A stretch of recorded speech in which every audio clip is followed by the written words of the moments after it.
साथियों नमस्कार।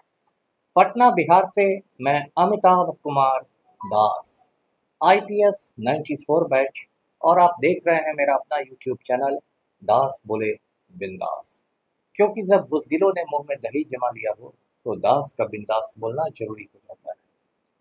साथियों, खबर यह है कि आने वाले 1 अक्टूबर को सुप्रीम कोर्ट खूंखार अपराधी आनंद मोहन को दोबारा जेल भेज सकता है। ये शुभ कार्य गांधी जयंती की पूर्व संध्या पर संपन्न हो सकता है।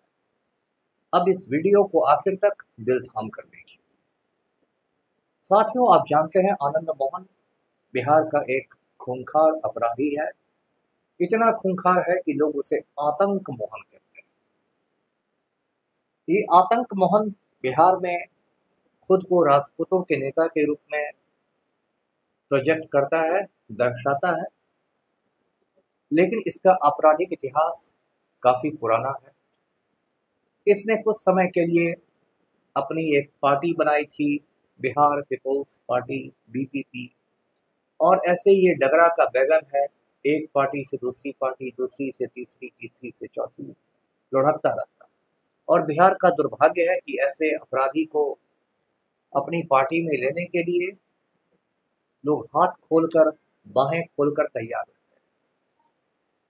साथियों, आनंद मोहन की बदनामी उस समय हुई थी जब दिसंबर 1994 में इसने गोपालगंज के तत्कालीन डीएम श्री जी कृष्णैया का नेशनल हाईवे 28 पर, एनएच 28 पर खून कर दिया था। ऐसा हुआ था कि इस घटना के 1-2 रोज पहले मुजफ्फरपुर में गैंग वार में छोटन शुक्ला नाम का एक खूंखार अपराधी मारा गया था। ऐसा माना जाता है कि छोटन शुक्ला की हत्या ब्रज बिहारी प्रसाद ने करवाई थी। आगे चलकर ब्रज बिहारी प्रसाद की भी हत्या हो गई, ये एक अलग किस्सा है। लेकिन छोटन शुक्ला की हत्या दिसंबर 94 में की गई। उसके बाद छोटन शुक्ला का मुजफ्फरपुर में जनाजा निकला, शव यात्रा निकला, जिसमें सैकड़ों की संख्या में गुंडे, मवाली और उचक्के शामिल थे। अब छोटन शुक्ला खुद क्रिमिनल था तो उसकी शव यात्रा में कोई शरीफ आदमी तो आता नहीं, लेकिन सैकड़ों गुंडे, मवाली, उचक्के शामिल थे। वो भड़काऊ नारे लगा रहे थे, खून का बदला खून से लेने की बात कर रहे थे। और उस जनाजे का नेतृत्व छोटन शुक्ला का भाई भुटकुन शुक्ला और आनंद मोहन कर रहे थे। ये जब शव यात्रा आगे बढ़ी तो वहां प्रशासन के लोग तैनात थे, बहुत सारे पुलिस वाले तैनात थे। जब सदर थाना के आसपास ये शव यात्रा पहुंची तो उसके बाद लोगों को लगा कि अब ये शव यात्रा ठीक से गुजर गई। उसके बाद पुलिस वाले भी थोड़ा ढीले हो गए, प्रशासन के लोग भी निश्चिंत हो गए। कुछ लोग सदर थाने में आ गए, कुछ लोग चाय पीने लगे, कुछ लोग समोसे खाने लगे। उसी समय क्या हुआ कि जो गोपालगंज के जिलाधिकारी थे श्री जी कृष्णैया, वो पटना में एक बैठक में शामिल होकर गोपालगंज लौट रहे थे। जी कृष्णैया 1985 बैच के आईएएस अधिकारी थे, तेलंगाना के रहने वाले थे। बहुत गरीब घर में उनकी पैदाइश हुई थी। उनके पिता जो थे वो स्टेशन पर कुली का काम करते थे, सामान ढोते थे। और कृष्णैया साहब ने बहुत लगन से पढ़ाई करके आईएएस की नौकरी हासिल की थी। उनकी छवि एक ईमानदार अधिकारी की थी जो गरीबों की बात सुनते थे। तो उनकी कार अचानक शव यात्रा के सामने आ गई और जैसा कि होता है उनकी कार पर लिखा हुआ था डीएम गोपालगंज। उनकी कार को देखकर आनंद मोहन के सर पर खून सवार हो गया और आनंद मोहन ने ये भुटकुन शुक्ला से कहा, छोटन शुक्ला के भाई से, कह रहे भुटकुन देखता क्या है, ये कलेक्टर है, इसको गोली मार। उसके बाद भुटकुन शुक्ला ने जी कृष्णैया के सर में गोली मार दी। कृष्णैया साहब की मौके पर मौत हो गई। उनकी मौत के बाद भी आनंद मोहन के सर से जो खून जो सरबार था सर पर, वो उतरा नहीं। और इन लोगों ने कृष्णैया साहब के चेहरे को ईंटा से मार मार के बिल्कुल कुचल दिया। कृष्णैया साहब का चेहरा बिल्कुल विभत्स हो गया, पहचान से बाहर हो गया। इसी से आप समझिए कि इन गुंडों में कितनी ज़्यादा नफरत भरी हुई थी एक निर्दोष आदमी के लिए, जिस आदमी का छोटन शुक्ला की हत्या से दूर दूर का नाता नहीं था, लेकिन इन लोगों ने उसको मौत के घाट उतार दिया। मौत के घाट उतरने के बाद पूरे हिंदुस्तान में हंगामा हो गया, क्योंकि नेशनल हाईवे पर किसी सीनियर आईएएस अधिकारी की हत्या हो जाए ये कोई मामूली बात नहीं थी। मुझे आज भी याद है, उस समय मैं नया नया आईपीएस बना था और ट्रेनिंग के लिए मसूरी के लाल बहादुर शास्त्री एकेडमी में था। आप जानते हैं कि आईपीएस लोगों की ट्रेनिंग हैदराबाद के राष्ट्रीय पुलिस एकेडमी में होती है, लेकिन जो उनका फाउंडेशन कोर्स होता है, जो शुरुआती ट्रेनिंग होती है, वो मसूरी के लाल बहादुर शास्त्री अकादमी में होती है। तो मैं वही था और वहाँ ये खबर पहुंची कि ऐसे ऐसे हुआ है, बिहार में एक आईएएस अधिकारी को गुंडे मवालियों ने मार डाला है। और वहाँ जितने भी बिहारी लोग थे, हम लोग सब शर्मिंदा हो गए कि बिहार से खबर आई भी तो कैसी आई। उसके बाद लाल बहादुर शास्त्री एकेडमी में जो ऑडिटोरियम है, वहाँ एक शोक सभा हुई। उस शोक सभा में मिस्टर संतोष मैथ्यू थे, वो बिहार कैडर के ही आईएएस थे, 85 बैच के ही थे, यानी कृष्णैया साहब के बैचमेट थे। उन्होंने हम लोग को संबोधित किया। हम लोगों ने कृष्णैया साहब की शहादत के लिए 2 मिनट का मौन रखा। उसके बाद लालू यादव उस समय, आप जानते हैं, सीएम थे बिहार के, वो लौटे, उन्होंने बड़ी बड़ी बातें की। और उमा देवी कृष्णैया, जो कृष्णैया साहब की पत्नी थी, उनकी 2 छोटी छोटी बच्चियां थी, उनके साथ, दोनों बच्चियों के साथ वे रोते हुए बिहार छोड़ के वापस हैदराबाद चली गई। इस मामले में आनंद मोहन पर केस चला और पटना हाईकोर्ट ने उसको सजाए मौत सुनाई, मौत की सजा सुनाई। पटना हाईकोर्ट ने कहा कि इस खूनी को फांसी से लटका दिया जाए। इसके खिलाफ आनंद मोहन ने अपील की तो सुप्रीम कोर्ट ने उम्र कैद की सजा में फांसी की सजा को तब्दील कर दिया।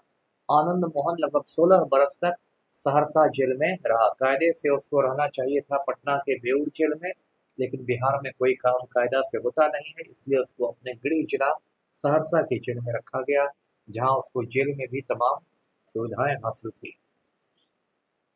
16 साल जेल में रहने के बाद 2023 आते आते पलटू राम को, यानी कि बिहार के मुख्यमंत्री को, सलाहकारों ने बताया कि यदि वो आनंद मोहन को जेल से छोड़ देते हैं तो उनकी राजपूत वोट बैंक में सेंधमारी हो जाएगी। अब आप जानते हैं कि पलटू राम जो है वो माफिया सरगनाओं के जूते चमकाने में माहिर हैं। ये तस्वीर मैं आपको दिखाता रहता हूँ, फिर से देख लीजिए। आज की तारीख में भी पलटू राम माफिया डॉन अनंत सिंह के आज्ञाकारी चपरासी बने हुए हैं।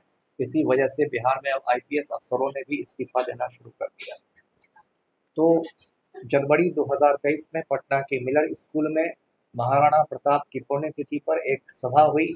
उसमें पलटू राम जब भाषण दे रहे थे तो लोगों ने नारे लगाने शुरू किए कि आनंद मोहन को रिहा करो। तो पलटू राम ने कहा कि हम लोग उसमें लगे हुए हैं। और कुछ दिन बाद सच में आनंद मोहन की रिहाई हो गई। बिहार सरकार ने जेल मैनुअल में संशोधन कर दिया, कायदे कानून बदल दिए। आनंद मोहन मूंछ पड़ताव देते हुए जेल से निकल गया। फिर पलटू राम ने उसकी पत्नी लवली आनंद को शिवहर से लोकसभा टिकट दिया, जनता दल यूनाइटेड का। वो लोकसभा पहुंच गई है, वो भी लंबी कहानी। अब आनंद मोहन की रिहाई के खिलाफ बिहार के आईएएस एसोसिएशन को आवाज उठानी चाहिए थी, क्योंकि उसने एक आईएएस की हत्या की थी। लेकिन आप जानते हैं कि बिहार के जो आईएएस और आईपीएस हैं, वो मर्दाना कमजोरी के शिकार हो गए हैं। इतने ज्यादा नामर्द हो गए हैं, नपुंसक हो गए हैं कि उनमें क्यों बोलने की भी हिम्मत नहीं है।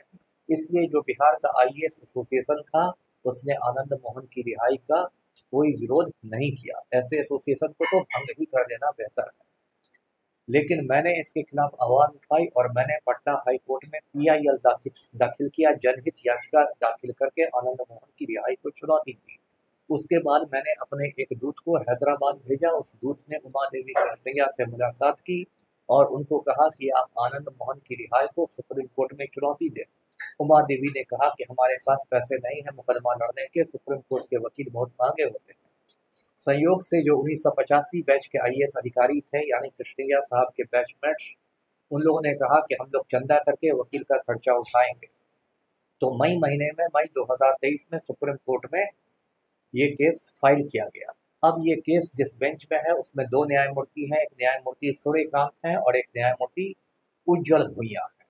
और इस पीठ ने, इस बेंच ने बहुत गंभीरता से लिया आनंद मोहन की रिहाई को और दो बड़े आदेश पारित किए। पहला आदेश तो ये पारित किया कि आनंद मोहन को कहा गया कि आप अपना पासपोर्ट जमा करा दें, पासपोर्ट आप अपना सरेंडर कर दें, क्योंकि ऐसी बात थी कि आनंद मोहन बैंकॉक भाग सकता है।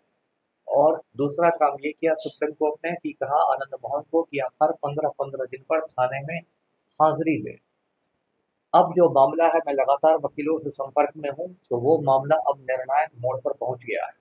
अभी जो 10-11 दिन बाद 1 अक्टूबर आने वाला है, 1 अक्टूबर को इस मामले की समझिए अंतिम सुनवाई निर्धारित है और न्यायमूर्ति सूर्यकांत और न्यायमूर्ति उज्ज्वल भुइयां की जो ये पीठ है, ये पूरी संभावना है कि आनंद मोहन की रिहाई को रद्द करके उसे दोबारा जेल भेजने का आदेश दे देगा। उसके बाद पलटू राम की इज्जत का फलूदा बन जाएगा। ऐसी भी पलटू राम की इज्जत कुछ बची हुई है नहीं, जो थोड़ा बहुत बच गई है वो इज्जत भी नीलाम हो जाएगी। उसके बाद मैं पलटू राम को पहनने के लिए बुर्का भेजूंगा, क्योंकि अब वो चेहरा दिखाने नहीं रह पाएंगे। तो वीडियो को लाइक कीजिए, शेयर कीजिए, चैनल को सब्सक्राइब कीजिए। धन्यवाद। जय हिंद।